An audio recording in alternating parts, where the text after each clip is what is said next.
ప్రపంచం మరో financial crisis వైపు వెళ్తుందా? పరిస్థితులు ఎలా ఉండబోతున్నాయి? మరింత భయంకరమైన పరిస్థితులు రాబోతున్నాయా? ధరలు ఆకాశం అంటబోతున్నాయా? మార్కెట్లు మరింత కుప్పకూలబోతున్నాయా? ఐటీ కంపెనీల పరిస్థితి ఎలా ఉండబోతుంది?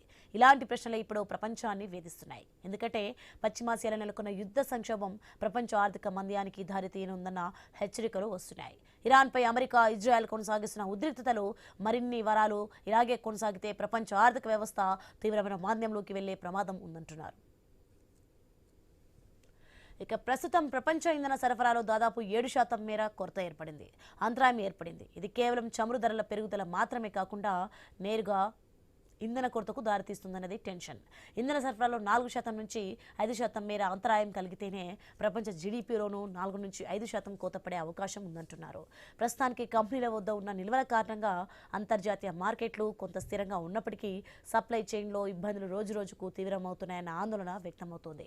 ఇప్పటికే రియల్ ఎస్టేట్, వాహన తయారీ రంగాల కీలక ముడిసరుకుల కొరతను ఎదుర్కొంటున్నాయి. గ్యాస్, పెట్రోల్ కొరతతో పలు దేశాల్లో సంక్షోభ పరిస్థితులు నెలకొన్నాయి.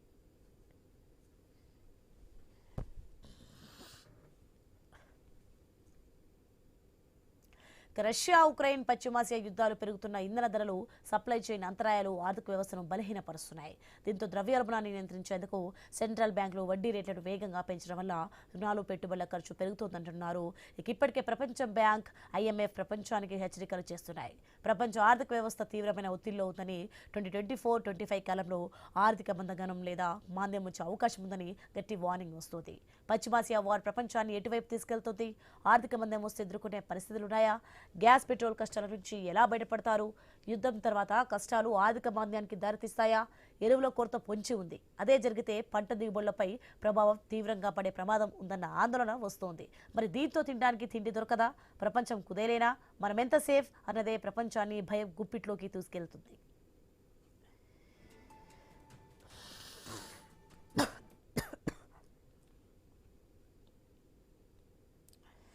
ఇదే అంశానికి సంబంధించి మరింత సమాచారం మా కొలిగ్ ఆశా న్యూస్ నుంచి రైలు సిద్ధంగా ఉన్నారు. ఈ ఆశ మొత్తానికి ప్రపంచం ముందు అయితే ఆర్థిక మంద్యం భయాలైతే నెలకొన్నాయి. దీనికి సంబంధించి అప్డేట్స్ ఏంటి? Good afternoon Soni. ఆర్థిక మాంద్యం ఎందుకంటే జరుగుతున్నటువంటి పరిణామాలు చూస్తున్నటువంటి సిచ్యువేషన్ చూసిన తర్వాత నిజంగానే ప్రపంచం ఆర్థిక మాంద్యంలో కొట్టుమిట్టాడబోతోందా అనే డౌట్స్ అయితే వస్తున్నాయి. ఇప్పటికే మనకి పెట్రోల్ సంబంధించి కొరత, గ్యాస్ సంబంధించి కొరత, చాలా వరకు ఐటీ కంపెనీలో పే స్లిప్స్ ఇస్తున్నటువంటి సిచ్యువేషన్, రోజు ఎట్లా గడపాలి ఏంటి అని చెప్పి కంపెనీల్లో ఆందోళన, ఇవన్నీ నెలకొన్నటువంటి సిచ్యువేషన్ లో ప్రపంచం ఆర్థిక మాంద్యం వైపు అడుగులేస్తుందా అనేది అయితే ఒక భయం అయితే కనిపిస్తోంది.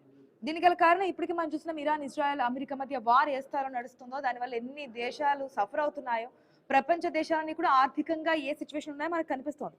సో ఇటువంటి సందర్భంలో ఎంతవరకు సేఫ్ గా ఉండబోతోంది, మన దేశానికి సంబంధించి ఏ విధంగా ముందుకు వెళ్ళబోతున్నారు, ఇవన్నీ కూడా భయంగా కనిపిస్తున్నటువంటి వాస్తవాలు అనమాట. మనం ఎంత సేఫ్ గా ఉండాలి, మొన్న ప్రధాని నరేంద్ర మోదీ చెప్పినటువంటి పాయింట్స్ చూసినా సరే జాగ్రత్తగా ఉండండి, దేనైనా సరే ఎంతవరకు కావాలో అంతవరకు వాడుకోండి, ఇవన్నీ పాయింట్స్ చెప్తున్నప్పుడు నిజంగానే మనకి ఏదైనా సంక్షోభం రాబోతుందా, మనం ఎంతవరకు జాగ్రత్తగా ఉండాలి, ఎంతవరకు అవసరానికి వాడుకోవాలి, అవసరానికి మించి వాడుతున్నటువంటి వాటిని ఏ విధంగా మనం షెడ్యూల్ చేసుకోవాలి, ఇవన్నీ కూడా మనకి ఆలోచనకు వస్తున్నటువంటి సందర్భాలు.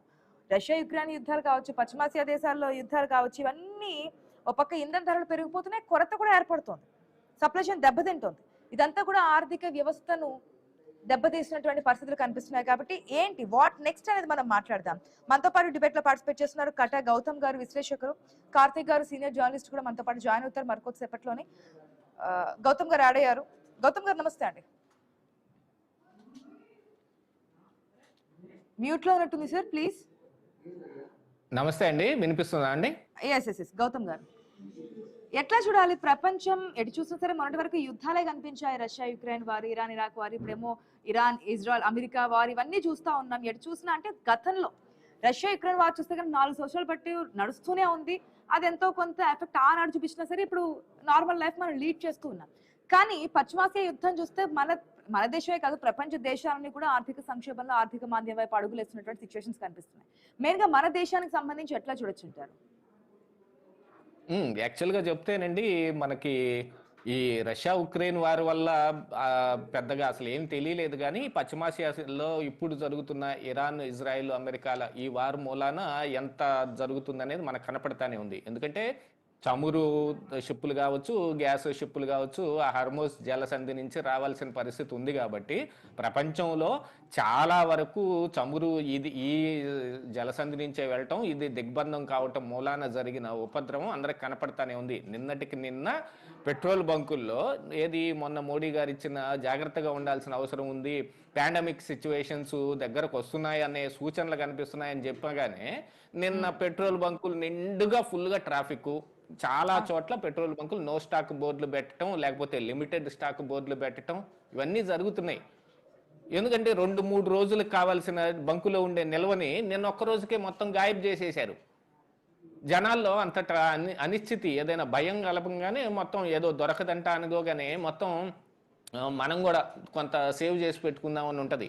ఇది డబ్బుల రూపంలోనో మిగతా రూపంలో సేవ్ చేసుకుంటానికైతే పెద్ద ఎవరు చూపించట్లేదు, కానీ పొదుపు విషయంలో ఎవరు దీన్ని పెద్దగా పాటించట్లా. ఏంటంటే మళ్ళీ అవసరాలు, ఇది లేనిది మన బతకలేం అనే భావన ఈ రోజున ప్రజల్లోకి వచ్చింది. యాక్చువల్గా ఈ భావన మొత్తం పై మెరుగులు, అందానికి కొంచెం బ్యూటీ పార్లర్కి వెళ్తే మెరుగేసిన లాంటివి ఇవన్నీ. కానీ భారతదేశం మాత్రం మనకి కావాల్సింది ఏంటండి, మనిషికి కావాల్సింది తిండి, గుడ్డ, నీడకి మనకి వచ్చే ఇబ్బంది ఏమి లేదు. ఇక తిండి కానీ గుడ్డ కానీ అని అనుకుంటే మనం పండించుకోగల సామర్థ్యంలో ఉంది భారత్. ఎందుకంటే భారత్ ప్రధానంగా వ్యవసాయ ఆధారిత దేశం. కాకపోతే ఆ వ్యవసాయం ఎవడు చేస్తాడండి, ఆ నష్టం ఎవడు పడతాడండి, అంత పని ఎవడు చేస్తాడండి.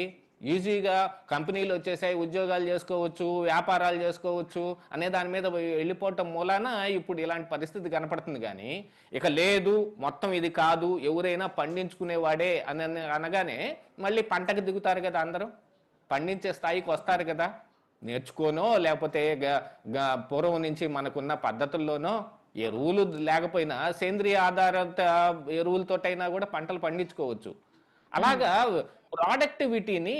అసలైన ప్రొడక్టివిటీని మనం మర్చిపోయి లేని ప్రొడక్టివిటీని తెచ్చిపెట్టుకున్నాం. ఎందుకంటే ప్రపంచ దేశాలు అన్నీ ఇవే చేస్తున్నాయండి, మనం కూడా వాటితో పోటీ పడాలి అని అప్పట్లో ప్రభుత్వం ఇచ్చిన ప్రోత్సాహం కావచ్చు, కంపెనీలు పెట్టడానికి ఎక్కడి నుంచో. ఇప్పుడు ఐటీ కూడా అనుకుంటే, ఇప్పుడు ఐటీ మన దగ్గర ప్రొడక్టివిటీ ఎంత ఉందో దానికంటే కూడా మిగతా దేశాలకు సర్వీస్ చేసే దీంట్లోనే ఎక్కువగా మనం ఉన్నాం. అందుమూలాన ఇప్పుడు ఈ ఐటీల్లోనో ఎక్కువ లక్షల రూపాయల జీతాలు వచ్చే వాటి గురించి చానాళ్ళు పరిగెత్తారు. కాకపోతే ఇప్పుడు అసలైన నిజం తెలుసుకోవాల్సిన పరిస్థితి భారత్కు కూడా వచ్చింది.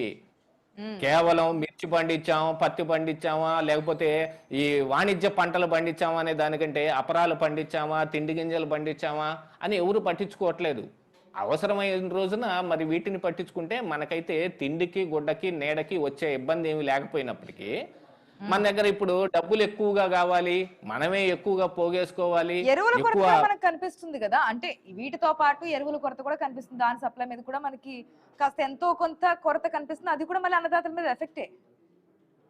యాక్చువల్ గా ఎరువులు అనేది కూడానండి, ఇది కూడా పై పూత లాంటిది. ఎరువులు లేని సమయంలో కూడా పంటలు పండింది భారతదేశం. సాయిల్లో ఒక ఇది ఉంటది. దాంతో పాటుగా ఏంటంటే సేంద్రియ ఎరువులు, వాటి గురించి కూడా ఆలోచించుకోవాలిగా. ఇప్పుడు అంతా ఆర్గానిక్ అని అంటే అంటే ఎప్పుడైనా సరే పాత రోజులు మంచివి అంటారు కదా, మళ్ళీ ఆ రోజులు వచ్చే ఛాన్సెస్ ఉన్నాయనుకోవచ్చు. ఎందుకంటే గ్యాస్ ధరల సంక్షోభం చూసిన తర్వాత గ్యాస్ సంక్షోభం, కట్టెల పొరలు మళ్ళీ కనిపించాయి. అలాంటివి కంపల్సరీ తెచ్చుకోవాల్సిన పరిస్థితి వచ్చింది అనుకోండి, అప్పుడు ఖచ్చితంగా వాటి మీద ఆలోచించటం కానీ వాటి మీద ఎక్కువగా దృష్టి పెట్టడం కానీ చేస్తారు. కేవలం ఇప్పుడు లేనిది ఏంటి అని అంటే దాని మీద మన దృష్టి లేదు. కాకపోతే ఇప్పుడు ఏంటి, కొంతమంది ఐటీ ఉద్యోగాలు మానేసి మరి ఆర్గానిక్ వ్యవసాయం చేయడానికి వస్తున్నారంటే అందులో ఆర్గానిక్ అనే ఒక పేరుంది, దాన్ని ఫ్యాంటసీగా పెట్టుకొని వస్తున్నారు. అలా కాదు, మనం తిండి గింజలు సంపాదించుకోవటానికో 10 మందికి తిండి పెట్టడానికో రైతు అనేవాడు రాజుగా నిలవటానికో చేయాల్సిన పనిని దాన్ని కూడా ఫ్యాంటసీ లాగా పెట్టుకొని వస్తున్నారు. అది కూడా ఏదో గొప్ప పేరు తెచ్చి పెడుతుందనే రకంగా చేస్తున్నారు తప్ప. కానీ పాత పద్ధతుల్లో వ్యవసాయం చేయటం కానీ మరి ఇప్పుడు పెసర కానీ లేకపోతే కందులు కానీ మినువులు కానీ వేసేవాళ్ళు లేకుండా పోయారండి. ప్రతి వాళ్ళు వాణిజ్య పంటలు డబ్బులు ఎక్కువ వస్తాయి అనగానే ఇదిగో శనగ, ఇదిగో ఈ రేటు పలుకుతుందంట, మనం అందరం శనగేద్దాం. ఇదిగో పొగాకుకి విపరీతమైన గిరాకీ ఉందంట, మనం పొగాకు వేద్దాం. ఇవన్నీ తిండి గింజలేం కాదు. అలాగనే మిర్చి, కాటన్ కూడా అదే రకంగా చేస్తున్నారు. వాణిజ్య పంటల వైపు వెళ్లకుండా అపరాలను పండించుకోవడానికి మనకి కావలసిన మన ఆల్రెడీ ఓకే. భారతదేశంలో వ్యవసాయం బాగా ఎక్కువగానే ఉన్న పరిస్థితులు ఉన్నాయి కదా, దాన్ని తిరిగి ఎంకరేజ్ చేసుకోవాల్సిన బాధ్యత మరి ఈ రోజున భారతదేశం ప్రభుత్వం మీద కూడా ఉంది. ఎక్కువ ఒక నిమిషం గౌతమ్ గారు, మనతో పాటు శ్యామ్ సుందర్ గారు కూడా ఉన్నారు, అనలిస్ట్. శ్యామ్ సుందర్ గారు నమస్తే అండి. హలో, చెప్పండి నమస్తే. Yes, good afternoon sir. మనం చూస్తే ఇరాన్, ఇజ్రాయెల్, అమెరికా వార్ అనేది ఇప్పట్లో సమస్య పోయేటట్టు ఏం కనిపించట్లేదు. ఎందుకంటే డిమాండ్స్ అటుపక్క నుంచి పెడుతున్నారు, ఇటుపక్క నుంచి పెడుతున్నారు. ఇరాన్ ఏమో యుద్ధం ఆపేది లేదంటుంది, అమెరికా ఏమో అంతా అయిపోయింది అంటుంది, యుద్ధం ఆపాలి, ఇరాన్తో సాంక్షన్స్ ఇవన్నీ నడుస్తూనే ఉన్నాయి. ఇంకా డెడ్ ఎండ్ అయితే, ఎండ్ కార్డ్ అయితే మనకి ఏం కనిపించట్లేదు. ఇది ఇట్లా కొనసాగుతున్నటువంటి సిచ్యువేషన్. ఇంకా ఎక్కువ రోజులు నడిస్తే కనుక పరిస్థితి ఏంటి? ప్రపంచ దేశాలు ఆర్థిక మాంద్యం వైపు అడుగులేస్తాయా? నిత్యావసర ధరలు పెరిగిపోతాయా? మళ్ళీ మనకి ఐటీ కంపెనీలు కానీ మార్కెట్లు, స్టాక్ మార్కెట్ చూస్తే కనుక షేర్స్ స్టార్టింగ్ నుంచి, యుద్ధం స్టార్ట్ అయినప్పటి నుంచి ఎట్లా ఉందో మనం చూస్తున్నాం. అయితే డౌన్ ఫాల్ లేదంటే అప్పుడప్పుడు ఏదో కొంచెం పుంజుకుందన్న మాట వింటున్నాను తప్పించి, అదర్వైజ్ మాక్సిమం లాస్ట్ లోనే క్లోజ్ అవుతున్నటువంటి సందర్భాలు కూడా మనకు కనిపిస్తున్నాయి. ఏంటి యుద్ధం ఇట్లాగే కొనసాగితే సిచ్యువేషన్ ఎట్లా ఉండబోతుంది అనుకోవచ్చు? అంటే ఒకటి ఎట్లా ఉంటుంది అంటేనంటే, యుఎస్ ట్రంప్ మొన్న డిక్లేర్ చేశారు వారు కొన్ని రోజులు ఆపుతున్నామని. అది ఇరాన్ యాక్సెప్ట్ చేయలేదు. అవును, యాక్సెప్ట్ చేయకపోవడం వల్ల ఇంకా సంక్షోభం పెరుగుతుంది. ఇది ఇలాగే కంటిన్యూ అయితే మాత్రం ప్రపంచ దేశాల్లో చాలా ఇబ్బందులు వచ్చే అవకాశం ఉంటుంది. నాట్ ఓన్లీ ఆయిల్, చాలా విషయాల్లో కూడా గల్ఫ్ దేశాల నుంచి చాలా ప్రాబ్లమ్స్ వస్తాయి. గల్ఫ్ దేశాలు కూడా డైరెక్ట్ గా వార్లోకి దిగితే ఇంకా పరిస్థితులు దారుణంగా మారే అవకాశం ఉంటుంది. అట్లాగే రష్యా కూడా వచ్చే అవకాశం ఉంది. రష్యా కూడా ఎంటర్ అయితే వరల్డ్ వార్కి కూడా వెళ్ళిపోయే ప్రమాదం కూడా ఉంది. అదే జరిగితే మాత్రం మనకే కాదు, చాలా ప్రపంచ దేశాలు కూడా చాలా సమస్యలు ఎదుర్కోవాల్సి వస్తుంది. కాబట్టి ఈ పరిస్థితుల్లో కూడా ఇరాన్ కూడా సంయమనం పాటించాలి. సంయమనం పాటించి తను ఏం చేస్తుంది, అనవసరంగా రెచ్చగొడుతున్నాం ఎందుకు, ఒకవైపు యుద్ధం విరమించాలని చెప్పేసి అమెరికా భావిస్తున్నప్పుడు ఇరాన్ కూడా కోఆపరేట్ చేయాల్సింది. తర్వాత ఇంకో మంచి పరిణామం ఏంటంటే, హార్మోజ్ సీవే ఏదైతే ఉందో దాన్ని ఓపెన్ చేయడం వల్ల మనలాంటి దేశాలకు కొద్దిగా బెనిఫిట్ అయింది. మన నౌకలన్నీ ఫ్రీగా రాగలుగుతున్నాయి.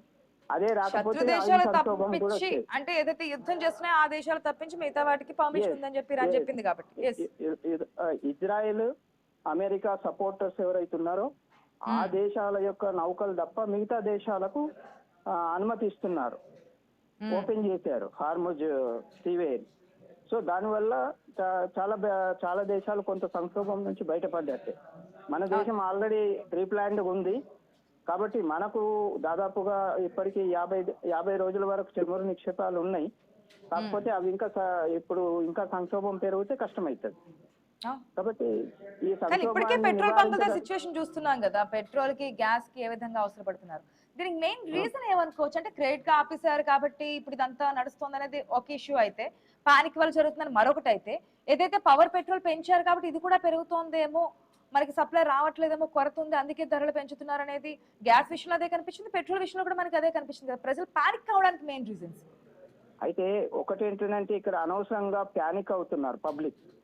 మన దగ్గర అలాంటి సమస్య ఏం లేదు. ఆయిల్ కి కానీ, గ్యాసెస్ కి కానీ వేటికి కూడా సమస్య లేదు. కావాల్సినంత చమురు నిక్షేపాలు ఉన్నాయి, గ్యాస్ నిక్షేపాలు ఉన్నాయి, పెట్రోల్ గిట్ల అన్ని నిక్షేపాలు ఉన్నాయి.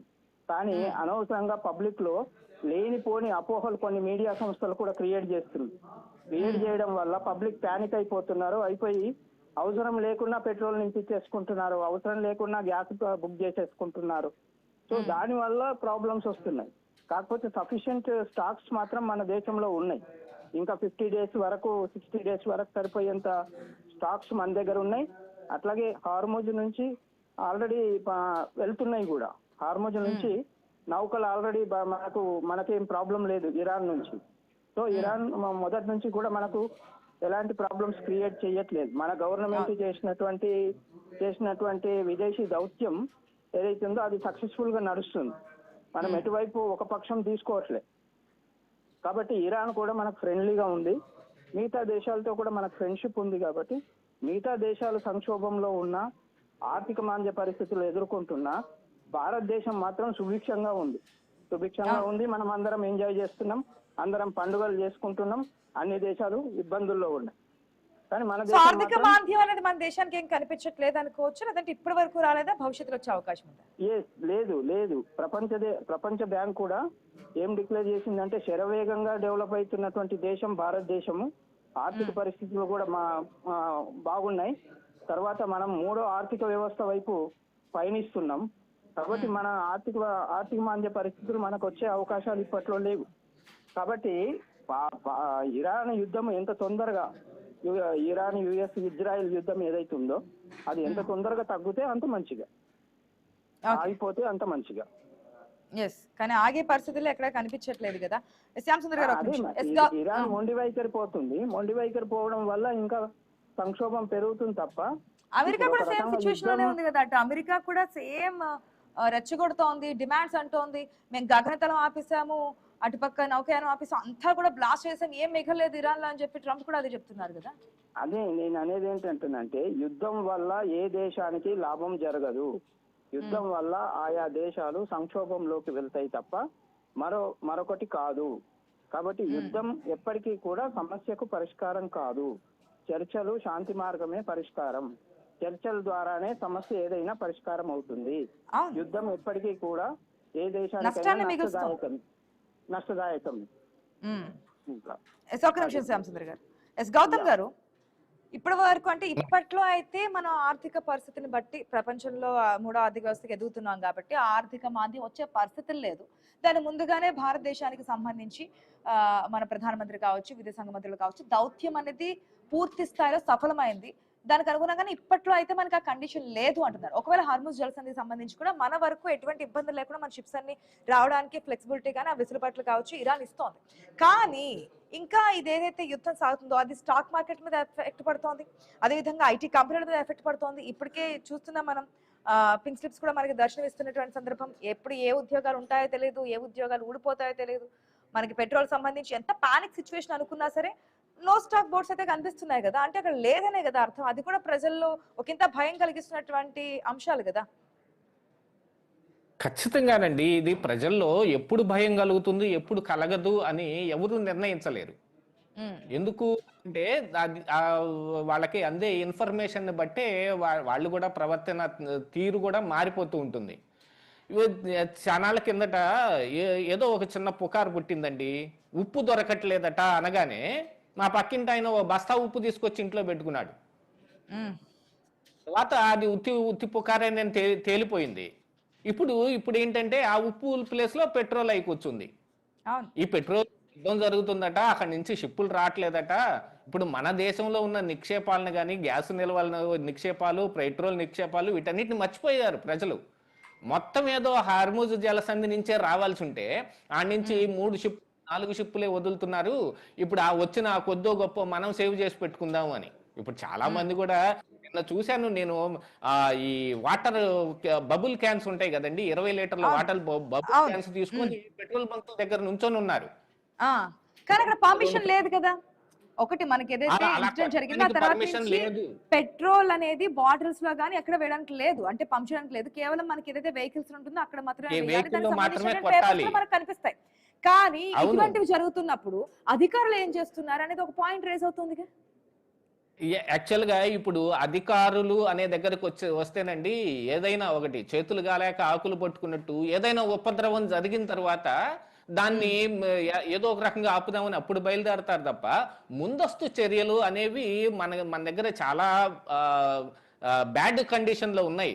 ఇప్పుడు ఏదైనా హోటల్లో ఒక చోట ఎక్కడో జరిగిందట, ఈ మైనస్ ఇవ్వటం మూలాన ఎవరో ప్రాణం కోల్పోయారట అనగానే వెంటనే దాన్ని బ్యాన్ చేసేయటం, ఆపేయటం, ఎక్కడ ఎవరన్నా చేస్తున్నారేమో అప్పుడు దాడులు చేస్తారు తప్ప ఆ మైనస్ అనేది ఏంటి, దాంట్లో ఏం పదార్థాలు వాడుతున్నారు, అది ప్రాపర్ గా చేయకపోతే ఏం జరుగుద్ది అనే దాని మీద ముందస్తు చర్యలు ఉండవు.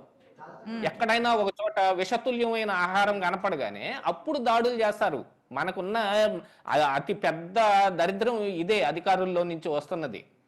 చేతులు గాలేక ఆకులు పట్టుకుంటాం అనేది చేస్తారు. కానీ ఇప్పుడైనా సిచ్యువేషన్ లో మనకి పెట్రోల్ బంకుల దగ్గర ఉదయం చూసినా రాత్రి చూసినా సేమ్ సిచ్యువేషన్స్ కనిపిస్తున్నప్పుడు అక్కడ పెట్రోల్ అంటే పోలీస్ వెహికల్స్ కూడా మనకు కనిపిస్తున్నాయి. ఆటోల్లో మనకి టిన్స్ కనిపిస్తున్నప్పుడు ఇది చట్టరీత్యా నేరం, దీనికి ఒక రూల్ ఉంది.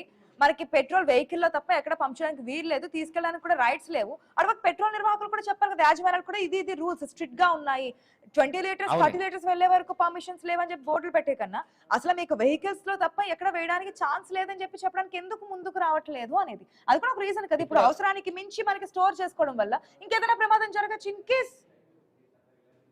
అది ఇక్కడ పెట్రోల్ బంక్ యాజమాన్యాలు వాళ్ళు కూడా ఏం చేస్తున్నారండి, అవగాహన లోపంతో ఉంటున్నారు.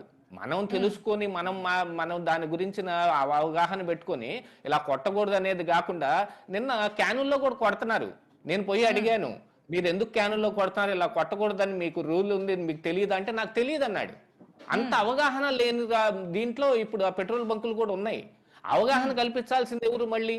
మరి వాళ్ళంతటే వాళ్ళు పేపర్లు చదివి తెలుసుకోకపోవచ్చు, అధికార యంత్రాంగం వాళ్ళకి సమాచారాన్ని గట్టిగా అందించాలి కదా. ఇలా అందించిన తర్వాత కూడా ఇంకోటి జరిగే అవకాశం ఉంది. చాటుగా పెట్రోల్ బంకు బ్యాక్ సైడ్ కి తీసుకొస్తారు వాటిని, అక్కడ ఎక్కువ రేటుకు వీళ్ళకి అమ్ముతారు. ఇది ఒక అలవాటు తయారైంది.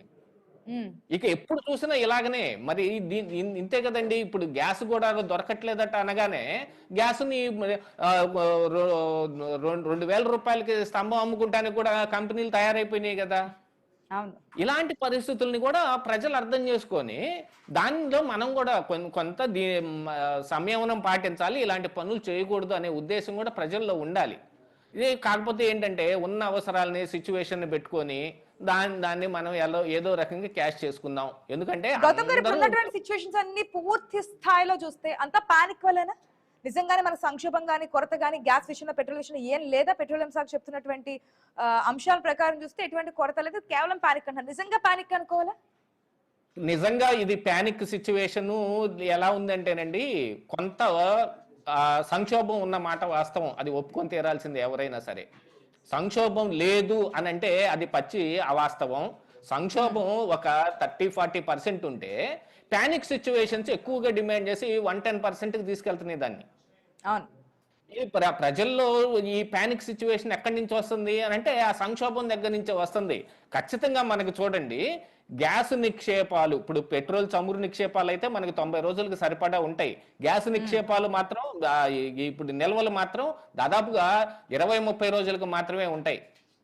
అలాంటి దీంట్లోనే కదా ఇప్పుడు మరి మనం ఈ కమర్షియల్ సిలిండర్స్ మొత్తాన్ని మీద రేషన్ పెట్టాల్సిన పరిస్థితి వచ్చి హోటల్స్ అన్ని మూతపడిపోయినాయి.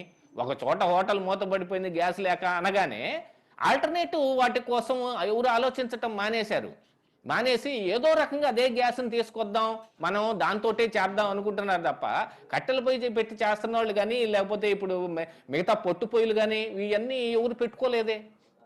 అసలు ముందుగానే ఆ సిచ్యువేషన్ ఊహించకుండానే కేవలం గ్యాస్ మీదే ఆధారితంగా వాళ్ళు కూడా హోటల్స్ పెట్టడం మూలాన్ని ఈ రోజున ఒకటి వచ్చింది. అవగాహన లోపం ఒకటైతే, సంక్షోభం కొంత అయితే ఎక్కువ ఒక సంక్షోభం వచ్చినప్పుడు దాన్ని ఎట్లా ఎదుర్కోవాలి అనేది కూడా తెలిసి ఉండాలి. మనకి పాత పద్ధతులు చాలా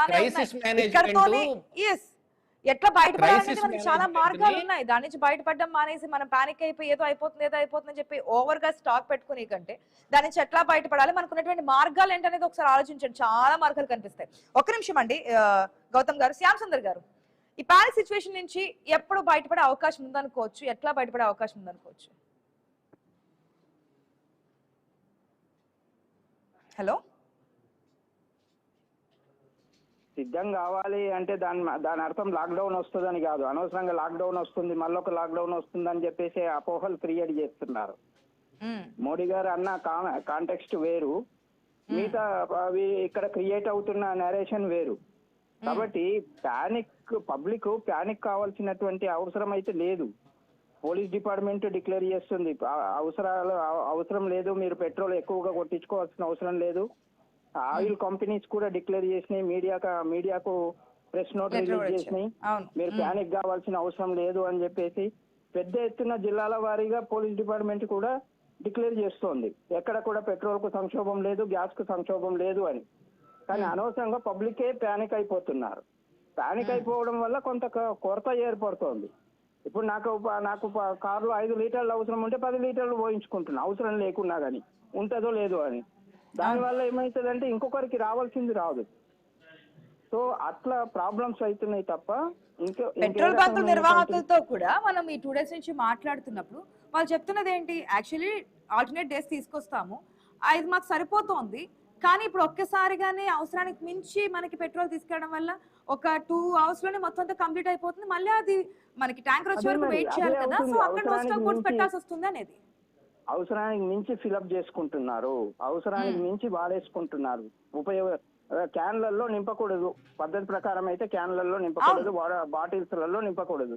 కానీ వీళ్ళు ఏదో రిక్వెస్ట్ చేసేస్తున్నారు, లేకుంటే వాళ్ళు ఏదో కొన్ని వ్యవహారాలు ఉంటాయి కదా, సో వాటి వల్ల అక్కడ బ్లాక్ మార్కెట్ కి తెర తీయడానికి వీలు లేకుండానే అధికార యంత్రాంగం చర్యలు తీసుకోవాలనేది కదా పాయింట్. ఓకే, ఇక్కడ ఏదైనా రిక్వెస్ట్ చేస్తున్నారు, లేదంటే ఒక లీటర్ పెట్రోల్ కి 107 రూపీస్ నుంచి లేదు మేము ఒక 120 రూపాయలు ఇస్తామని చెప్పి ఎక్స్ట్రా పెట్టి పే చేసుకున్నా అది ఎంతవరకు రేపు ఎదురైనా జరగరాని జరిగితే ఆల్రెడీ సమ్మర్ లో మనం చాలా వరకు ప్రమాదాలు సమస్యనే వస్తుంది, అది సమస్యనే వస్తుంది. అది దృష్టిలో పెట్టుకొని ఆలోచించాల్సినటువంటి అవసరం ఉంది. ఎడ్యుకేటెడ్స్ ఆల్సో ప్యానిక్, దాని వల్ల ప్రాబ్లమ్స్ వస్తున్నాయి. అలాంటి ప్రాబ్లమ్స్ రాకుండా చూసుకోవాల్సిన అవసరం ఉంది. సో మొత్తానికి అయితే ఇప్పటి వరకు ఆర్థిక మాంద్యం వైపు వెళ్లే అవకాశాలు అయితే చాలా తక్కువగా ఉన్నాయని చెప్తున్నారు. కాబట్టి మనకు లేవు, మన దేశంలో ఆర్థిక మాంద్య పరిస్థితులు వచ్చే అవకాశాలు లేవు. ఎందుకంటే మన ఆర్థిక వ్యవస్థ చాలా పటిష్టంగా ఉంది, మన ఆర్థిక విధానం కూడా చాలా పటిష్టంగా ఉంది, తర్వాత విదేశాంగ విధానం కూడా చాలా పటిష్టంగా ఉంది. ఉంది అని ఎలా చెప్పగలుగుతున్నాము అంటే, 2 యుద్ధం చేస్తున్న దేశాన్ని ఒప్పించి మన వాళ్ళని క్షేమంగా తీసుకురాగలుగుతున్నాం, మన వాళ్ళని అక్కడి నుంచి సో డిపోర్ట్ చేయగలుగుతున్నాం. కాబట్టి ఇవన్నీ కూడా మనకు ప్లస్ పాయింట్స్. ఓకే, మొత్తంగా ఆర్థిక మాంద్యం అయితే రాదు కాబట్టి ఓకే, థ్యాంక్ యూ. ప్రజలు అయితే ఇబ్బంది పడాల్సిన అవసరం లేదు, పానిక్ కావాల్సిన అవసరం అంతకంటే లేదు. అవసరం వరకే వినియోగించుకోండి, అవసరం వరకే కొట్టించుకోండి, అవసరం వరకే తీసుకెళ్ళండి. అంతకు మించి తీసుకెళ్ళడం వల్లే ఏదైనా ప్రాబ్లం వచ్చే అవకాశం కూడా ఉంది. ఇంట్లో ఇటువంటి స్టోరేజ్ పెట్టుకోవడానికి కూడా అవకాశం ఉండదు. దానివల్ల ఏదైనా ప్రమాదం జరిగితే అది ఇంకా ఎక్కువ నష్టం జరిగే అవకాశం కూడా ఉంటుంది. కాబట్టి ఆలోచించండి, పానిక్ కావాల్సిన అవసరం లేదు. ఆర్థిక మాంద్యం వచ్చే సిచ్యువేషన్స్ అంతకంటే లేవని చెప్తున్నారు. Thank you so much Gautam garu, Shyam Sundar గారు డిబేట్ లో పార్టిసిపేట్ చేసినందుకు. ఇది వాళ్ళ క్వశ్చన్ ఎవరికి పోషంగా న్యూస్ మీతోని మీ వెంటే.